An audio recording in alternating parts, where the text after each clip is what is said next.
नमस्कार दोस्तों, मैं लाल प्रताप सिंह लक्ष्य एकेडमी के यूट्यूब चैनल में आपका स्वागत करता हूं। आज हम लोग का वर्ल्ड ज्योग्राफी का न्यू टॉपिक ताप कटिबंध से संबंधित है। आज हम लोग जानने की कोशिश करेंगे कि पृथ्वी के भिन्न भिन्न स्थानों पर तापों का अंतर क्यों पाया जाता है और इन ताप क्षेत्रों को किस नाम से जाना जाता है, जिनको हम ताप कटिबंध कहते हैं। पृथ्वी पर ताप कटिबंध की बात करें तो तापमान और प्रकाश के आधार पर देखें तो तीन भागों में इन ताप कटिबंधों को विभाजित किया जा सकता है।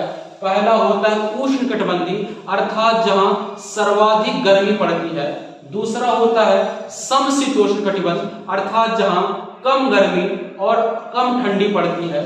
तीसरा होता है शीत कटिबंधी, जहां सर्वाधिक ठंडी का एहसास होता है। तो पृथ्वी के धरातल पर देखें तो तीन कटिबंध पाए जाते हैं। सबसे पहले देखें तो हमारी पृथ्वी गोल है, जो कि सूर्य की लगातार परिक्रमा करता है और इन परिक्रमाओं के कारण ही पृथ्वी पर मौसमों का परिवर्तन होता है। हमारे पृथ्वी पर देखें तो तीन प्रमुख मौसम होते हैं, वैसे 6 मौसम होते हैं, परंतु मुख्यतः देखें तो तीन प्रमुख मौसम होते हैं। सबसे पहला होता है शीत ऋतु, इसके अलावा वर्षा ऋतु और ग्रीष्म ऋतु।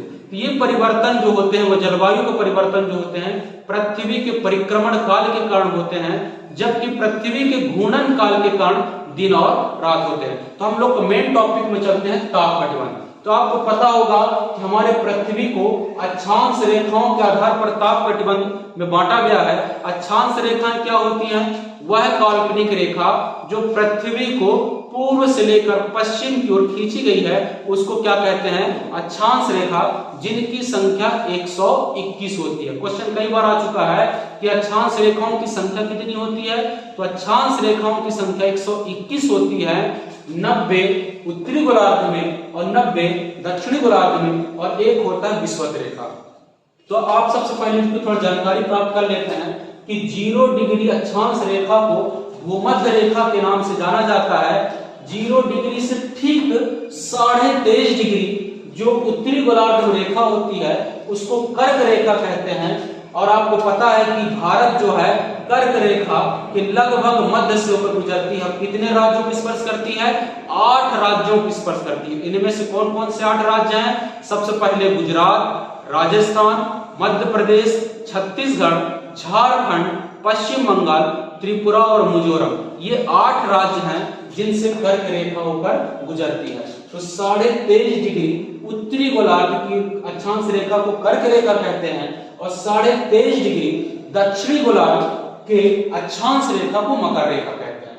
जबकि 66.5 डिग्री उत्तरी गोलार्ध को आर्कटिक रेखा और 66.5 डिग्री दक्षिणी गोलार्ध को अंटार्कटिक रेखा कहते हैं।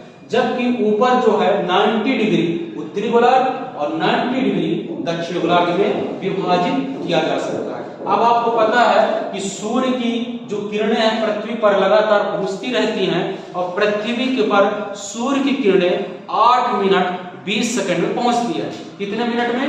8 मिनट 20 सेकंड में। जबकि चंद्रमा का प्रकाश पृथ्वी पर आने में 1 मिनट 3 सेकंड का समय लगता है। अब ये ताप कटिबंध की बात करें तो जहां सूर्य की किरणें सीधी पड़ेंगी, आप देख रहे होंगे कि जहां सूर्य की किरणें सीधी पड़ेंगी वहां अत्यधिक तापमान होगा, और जहां सूर्य की किरणें तिरछी पड़ेंगी वहां तापमान कम होगा, क्योंकि सूर्य की किरणों में ही क्या ऊष्मा पाई जाती है। और सूर्य के ऊष्मा का प्रमुख स्रोत जो है नाभिकीय संलयन है, जो हाइड्रोजन हीलियम में परिवर्तित होते हैं और अपार मात्रा में ऊर्जा उत्पन्न करते हैं। ऊर्जा अर्थात ऊष्मा। तो हम बात करें ताप कटिबंधों का, तो पहला ताप कटिबंध होता है उष्ण कटिबंधीय जलवायु।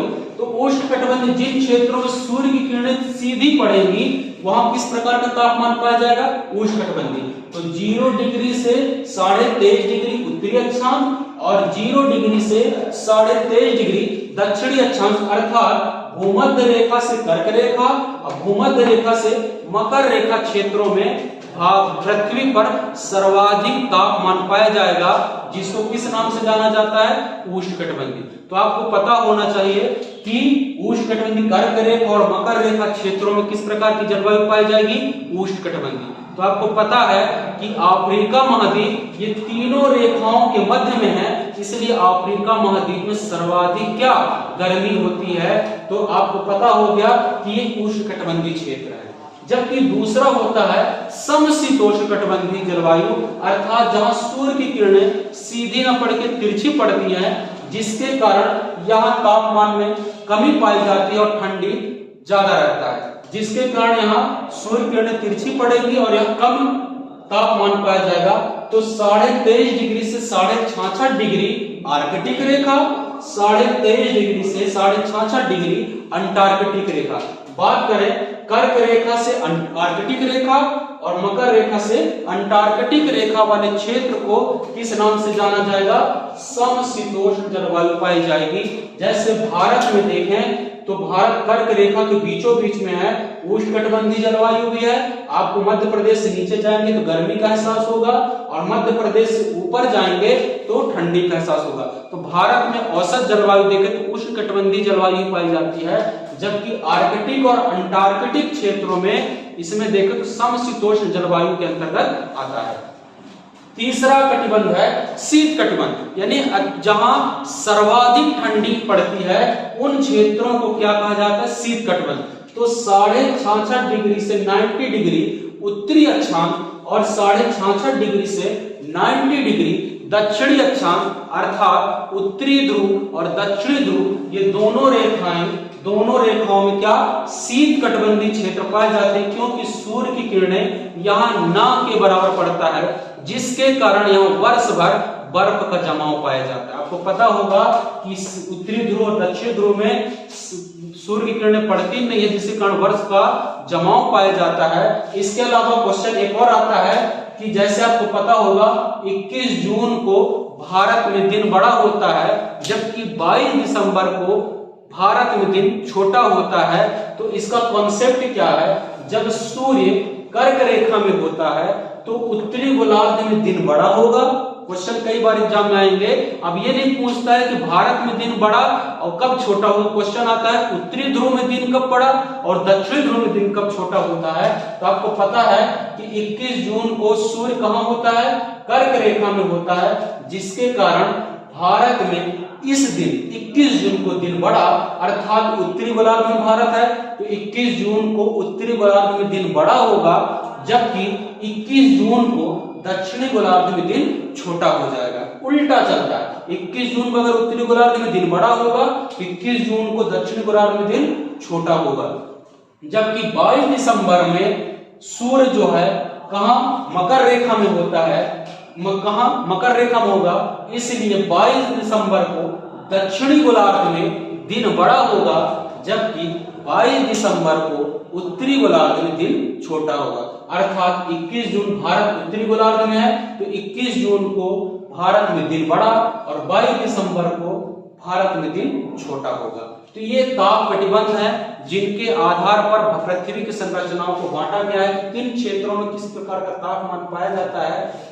विश्व की बात करें तो विश्व में सर्वाधिक तापमान लीबिया के अल अजीजिया में पाया जाता है, क्योंकि यहाँ सूर्य की किरणें, अफ्रीका महाद्वीप बता चुका हूं, यहाँ सूर्य की किरणें सीधी पड़ेंगी, जिसके कारण सर्वाधिक तापमान पाया जाएगा। तो क्वेश्चन आएगा विश्व में सर्वाधिक तापमान कहां पाया जाता है?